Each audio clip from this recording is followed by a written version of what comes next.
जम्मू कश्मीर के पहलगाम में हुए भीषण आतंकी हमले ने पूरे देश को झकझोर कर रख दिया है। इस कायराना हमले की जिम्मेदारी द रेजिस्टेंस फ्रंट यानी TRF ने ली है, जो लश्कर-ए-तैयबा से जुड़ा संगठन है। TRF का नेतृत्व कर रहा है शेख सज्जाद बुल, जिसे भारत सरकार पहले ही आतंकवादी घोषित कर चुकी है। मंगलवार को हुए इस हमले में अब तक 25 से अधिक लोगों के मारे जाने की खबर है, जिनमें 2 विदेशी नागरिक भी शामिल थे। इसी हमले में छत्तीसगढ़ की राजधानी रायपुर के कारोबारी दिनेश मिरानिया की भी गोली लगने से मौत हो गई।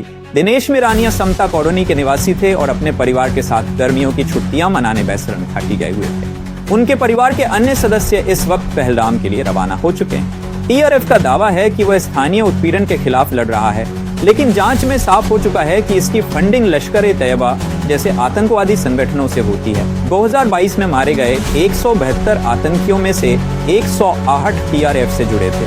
घटना के बाद केंद्रीय गृह मंत्री अमित शाह श्रीनगर पहुंच चुके हैं और राज्य के अधिकारियों के साथ हाई लेवल मीटिंग कर रहे हैं। प्रधानमंत्री नरेंद्र मोदी ने भी इस हमले की कड़ी निंदा करते हुए एक्स पर लिखा, ये हमला मानवता पर है, मृतकों के परिवारों के प्रति मेरी संवेदनाएं हैं। इस हमले को सांप्रदायिक नजरिए से देखने की कोशिशें की जा रही हैं, जो कि बेहद दुर्भाग्यपूर्ण है। आज जरूरत है एकजुटता की, संवेदनशीलता की और पीड़ितों को न्याय दिलाने की। सरकार की ओर से राहत और सुरक्षात्मक कदम तेजी से उठाए जा रहे हैं और पूरे देश की निगाहें कश्मीर में बदलते हालात पर टिकी हैं। नीचे स्टैंड में खड़े हुए थे, कस्टमर्स ऊपर गए हुए थे मिनी स्विट्जरलैंड की तरफ। तो 2:45 बजे के आसपास एकदम भगदड़ स्टार्ट हो गई, तो हम भी देखने लगे कि क्या हुआ है। तो जब पूछा तो पता लगा कि ऊपर गन शॉट हुआ है। टूरिस्ट ने बताया, मेरे जो क्लाइंट थे उन्होंने बोला कि एक गन शॉट की आवाज सुनी हमने, तो हमने भागना स्टार्ट किया। तो अब उसमें कई लोग नंगे पैर भाग के आ रहे थे और कई लोग जो पोनीज पे जो नीचे थे वो नीचे से ही वापस मुड़ के आ गए। तो हमने फिर गाड़ियां, जब हमने सुना गन शॉट है, हमने सोचा कि हो सकता है कि नीचे ऊपर से नीचे आएंगे, तो हमने गाड़ियां स्टार्ट करी और हम भाग के नीचे जिधर हमारे होटल थे हम उधर आ गए। तो कितने लोगों को आपने देखा या सुना कि कितने? ऑलमोस्ट मतलब आप ये कह सकते हैं कि रोड पे 200-300 आदमी खड़े थे। पैनिक का माहौल था, गाड़ियां भागना स्टार्ट हो गई। जो गाड़ियां नीचे खड़ी थी उन्होंने गाड़ियां स्टार्ट करके भागना स्टार्ट करा, क्योंकि पता नहीं था कि क्या हुआ है, एग्जैक्ट मालूम नहीं था। इतना मालूम लगा कि एक गन शॉट हुआ है।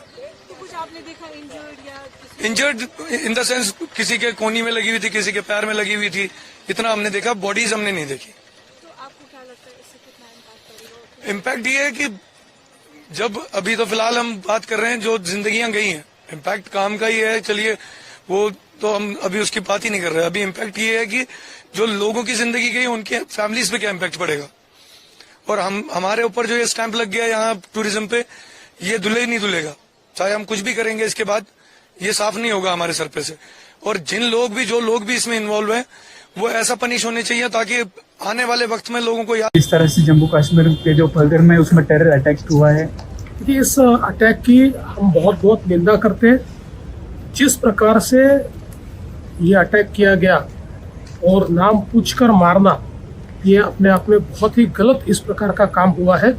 और एक प्रकार से जो जम्मू कश्मीर की विकास यात्रा है, उस विकास यात्रा को रोकने का प्रयास ये किया गया है। लेकिन हम बताना चाहते हैं, न जम्मू कश्मीर रुकेगा, न भारत रुकेगा। ऐसी शक्तियों को कुचलना ये भारत जानता है। देश के प्रधानमंत्री उन्होंने इसका कॉग्निजेंस लिया है। हमारे गृह मंत्री जी वहाँ पर पहुँच रहे हैं और इनके खिलाफ बहुत कड़ी कार्रवाई होगी, ये मुझे विश्वास है। मैं स्वयं वहाँ के प्रशासन के साथ संपर्क में हूँ। अभी उन्होंने जो हमको लिस्ट भेजी है, उसमें जिनकी मृत्यु हुई है उसमें 2 नाम महाराष्ट्र के हैं और कुछ जो जख्मी है उनमें भी महाराष्ट्र के नाम है। उनको सब तरीके से मदद करने का प्रयास हम लोग कर रहे हैं। कहीं ना कहीं गवर्नमेंट के जो निर्णय है 370 या इसको लेकर, देखिए 370 के बाद बहुत समय चला गया। जम्मू कश्मीर फल फूल रहा है, वहाँ टूरिज्म फल फूल रहा है। इसी के चलते जो लोग ये देख नहीं पा रहे, जिनको लगता था कि 370 के बाद ये ऑफ ट्रैक हो जाएगा, लेकिन अब वो देख रहे हैं कि इतने साल निकल गए और उल्टा जम्मू कश्मीर तो प्रॉस्पर हो रहा है।